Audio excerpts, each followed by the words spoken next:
उत्तराखंड के पहाड़ों के बीच बसे एक छोटे से गांव में प्रज्ञान नाम का एक लड़का रहता था। उसकी जिंदगी हंसी, खेल और अपनेपन से भरी हुई थी। अपने दोस्तों और परिवार के साथ वो हर दिन खुशी खुशी बिताता था। लेकिन एक दिन सब बदल गया। पढ़ाई के लिए उसे उसकी नानी के घर भेज दिया गया, जो उसके गांव से बहुत दूर था। वहां सब कुछ था, लेकिन अपने नहीं थे, न दोस्त, न भाई बहन, और सबसे बड़ी बात, मां उसके पास नहीं थी। प्रज्ञान अक्सर अकेले बैठा रहता और हर दिन उसे अपने घर की याद आती। फिर एक दिन उसकी मां कुछ दिनों के लिए उसके पास आई। मां के आने से जैसे उसकी दुनिया फिर से खिल उठी। वो फिर से हंसने लगा, खुशी खुशी स्कूल जाने लगा और जिंदगी आसान लगने लगी। लेकिन खुशी ज्यादा देर नहीं ठहरती।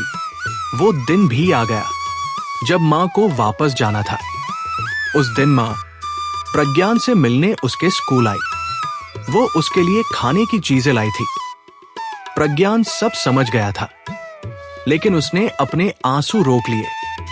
मां उसे प्यार करके चली गई और प्रज्ञान खिड़की के पास खड़ा होकर उन्हें जाते हुए देखता रहा। वो दूर पहाड़ियों में अपनी मां की साड़ी का रंग देखता रहा, जब तक वो आंखों से ओझल नहीं हो गई। और फिर उसकी आंखों से आंसू निकल पड़े। उस पल उसके दिल से बस एक ही बात निकली, मां थोड़ी देर और रुक जाती। उस दिन जब प्रज्ञान स्कूल से वापस अपने नानी के घर आया तो उसका मन बहुत उदास था। जैसे ही वह कमरे में पहुंचा, उसे अपनी मां की बहुत याद आने लगी। उसने धीरे से अपनी मां के दिए हुए खिलौनों को उठाया और उन्हें अपने सीने से कसकर लगा लिया। उसकी आंखों में आंसू आ गए।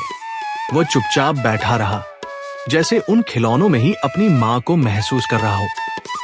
घर में सन्नाटा था और उस सन्नाटे में उसकी छोटी सी सिसकियां साफ सुनाई दे रही थी।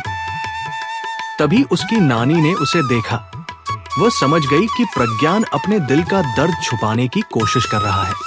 नानी धीरे धीरे उसके पास आई और बिना कुछ कहे उसे अपने गले से लगा लिया। उस एक पल में जैसे प्रज्ञान का सारा दर्द बह गया और उसे फिर से एक अपनेपन का एहसास होने लगा कि मां की मौजूदगी ही सबसे बड़ी ताकत होती है, क्योंकि मां के बिना हर खुशी अधूरी लगती है। यह उत्तराखंड के पहाड़ों में रहने वाले हर उस बच्चे की कहानी है।